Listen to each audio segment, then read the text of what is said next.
"Step away from the counter," the manager barked, eyeing the old man's torn coat and plastic bag with open disgust.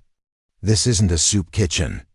I'm just here to withdraw what's mine." And when he reached for his paperwork, the guard grabbed his arm. The man didn't flinch. But soon the phone on the desk rang. The manager answered and his face changed as a voice from bank headquarters said, "That account is real. Asterisk, if you believe no one should have to look rich to be treated with basic human dignity, especially those who served, type respect in the comments. Let the world know respect is earned through sacrifice, not appearance." The old man walked up to the bank counter with tired steps, wearing a coat that looked like it had seen every kind of weather and carrying a plastic bag filled with the few things he owned, some clothes, a toothbrush, and a rolled-up paper held together with a rubber band. His boots were cracked, his face sunburned and lined with age, but there was something careful in the way he moved, like every step mattered. He placed a bent debit card and a worn photo ID on the counter without saying much, just a quiet nod to the young teller who didn't know what to make of him. Before she could ask, the branch manager rushed over, her heels loud on the shiny floor, her tone sharp and full of judgment. "Sir, we don't give out handouts," she said loud enough for people nearby to hear. "This is a bank, not a charity." A few customers turned and smirked. The old man didn't react, didn't argue, he just looked her in the eyes and said, "I want to take money out of my account." She rolled her eyes, grabbed his card like she was proving a point, and told security to stay close. Then she turned to check the balance. That morning, before anyone in the bank lobby ever looked at him like a problem, Earl had already been awake for hours, rising with the cold gray light that slipped between the concrete beams above his head. He didn't grumble or stretch like someone who had time to waste.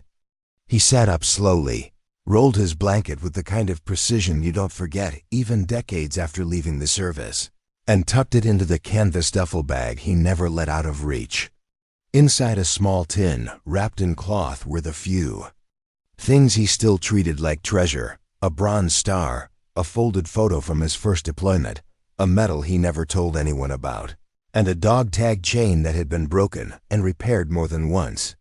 He'd done 3 tours overseas, left with an honorable discharge, and came home to a country that said thank you but didn't have time to check if his medical files got lost or if his paperwork went to the wrong office. He filed claims. He waited, he asked again. But the system moved slow, and eventually it stopped moving at all. A landlord raised the rent. A job interview ghosted him after he mentioned VA therapy. He slept on couches, then buses, then sidewalks, until the bridge became routine. But last week, something changed. A legal aid group reached out. They'd been working on a class action case for veterans whose benefits were never paid. Earl's name was on the list. After a few meetings and some help setting up an account, the deposit hit years of back pay, with interest. He didn't tell anyone. He just planned. Today, he would walk to the bank and take out enough to get a small place, settle some old debts, and maybe buy a hot meal for another vet who hadn't been found yet. He wore the cleanest clothes he had, wiped the dirt from his shoes as best he could, and started the long walk toward downtown, passing by people who looked away like always. Back in the bank, the moments stretched thin as the manager held Earl's card and ID like they might stain his fingers. He didn't lower his voice, didn't offer a private room, didn't treat the man across the counter like someone who had earned anything except suspicion. "You say this is your account?" he said loudly, glancing at the teller beside him, who tried not to react. "Sir, this card looks like it's been through a fire." A few customers nearby chuckled, while others shifted uneasily, clutching. Their handbags are taking a slow step backward, as if poverty might be contagious. One whispered something about it probably being a stolen card, and another asked if the guy was trying to cash some government check he found in a trash can. Security moved a little closer, not aggressively, just enough to let everyone know he was watching, hand resting near his belt. Earl stayed calm, his voice steady as he explained that the account had been opened last week with help from the VA outreach team, that the deposit was his, and that he only wanted to take out enough to cover a few bills and pay for a few nights. In a room with a door that locked, the manager rolled his eyes, gave a tight fake smile, and said, "I'll verify this suspicious activity myself. Thank you very much," as if just standing near Earl made the computers less trustworthy. He turned, walked toward his terminal, and sat down in front of the screen with the smug confidence of someone about to prove himself right in front of an audience. Behind him, the lobby stayed quiet, not because anyone believed Earl, but because they didn't care enough to wonder. Everyone watched as the manager lifted his hands over the keyboard, paused dramatically, then hit enter. The manager stared at the screen longer than anyone expected, his smirk faltering just slightly, his fingers tightening around the mouse. But instead of pausing, instead of letting the truth settle in, he chose something else, something uglier. He pushed back from the desk, stood up straight, and waved over security with a tight, clipped motion that carried the cold weight of authority. "Let's keep him right here until this gets sorted," he said loud enough for everyone to hear, already rewriting the story in real time. "This might be fraud." The guard, tall and broad-shouldered, stepped in closer, placing himself between Earl and the exit, eyes scanning him like a threat. Earl, still calm, reached slowly into his duffel for the VA paperwork the outreach worker had printed out for him, wanting only to show he wasn't here to cause trouble. But before his hand could reach the folder, the guard snapped, "Keep your hands where I can see them," and gripped his arm, firm and ready. Around them, no one spoke. The manager lifted the phone, dialing without hesitation, and announced clearly, "Yes, I need officers here immediately. Possibly unstable transient, suspicious account activity, resisting protocol."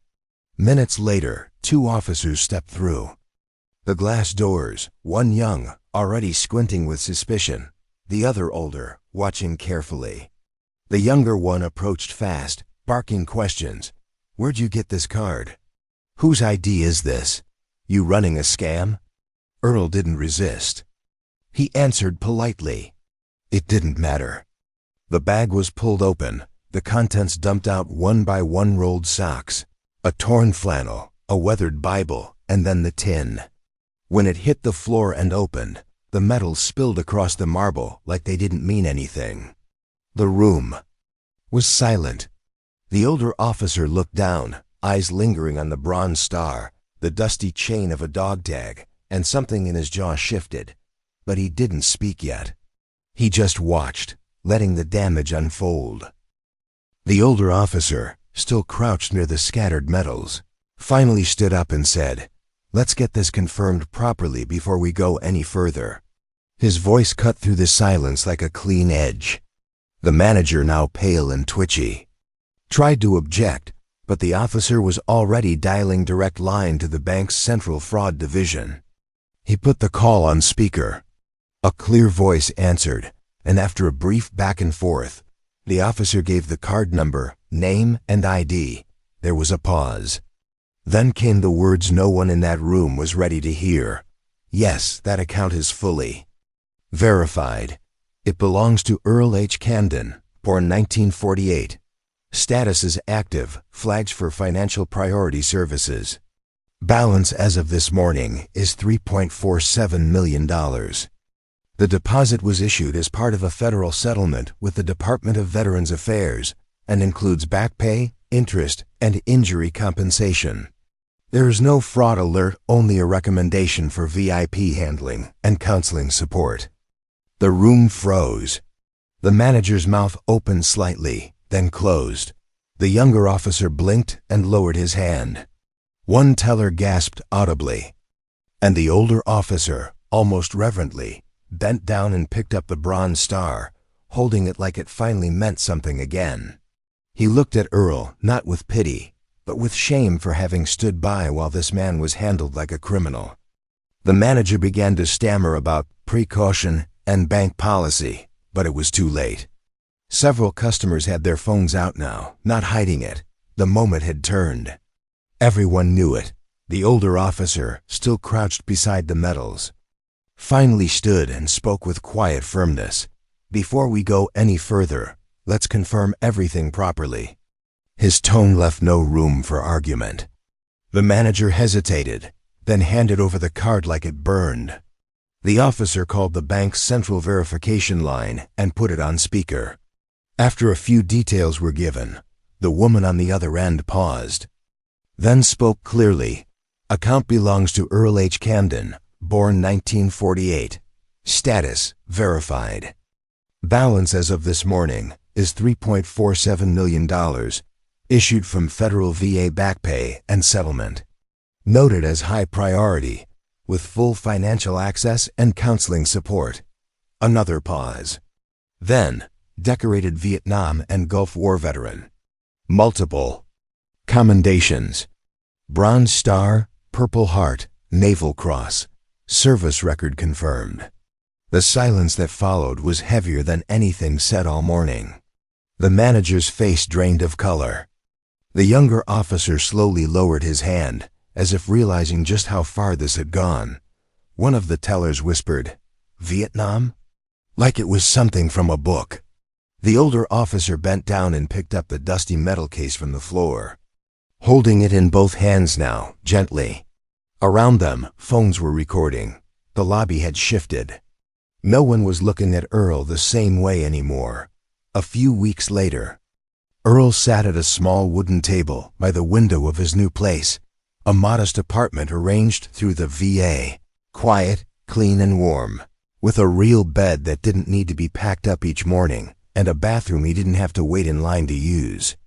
On the wall, above the table, hung a framed black and white photo of his unit back in '69, dusted and centered, next to 3 medals he no longer kept hidden in a tin. He didn't buy a fancy car or move to a gated home. He paid off his debts. He bought new clothes, good boots, a warm coat. But more than that, he used some of his back pay to help other veterans quietly, without headlines. He covered a week's stay at a motel for a man just out of surgery. He paid for a lawyer to help another vet reopen a denied claim.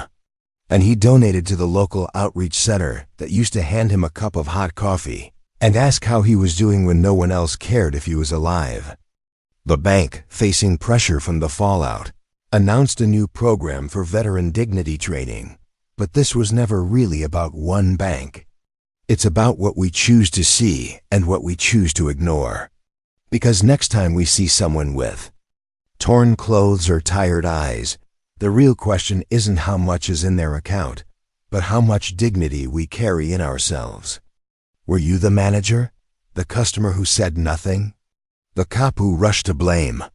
Or the one person who said, "Let's check before we judge"?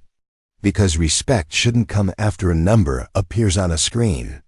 And no veteran, no human being should have to be worth millions to be treated like they matter. If you believe that people like Earl deserve dignity from the start, not just after proof, share this story and be the voice that speaks up next time.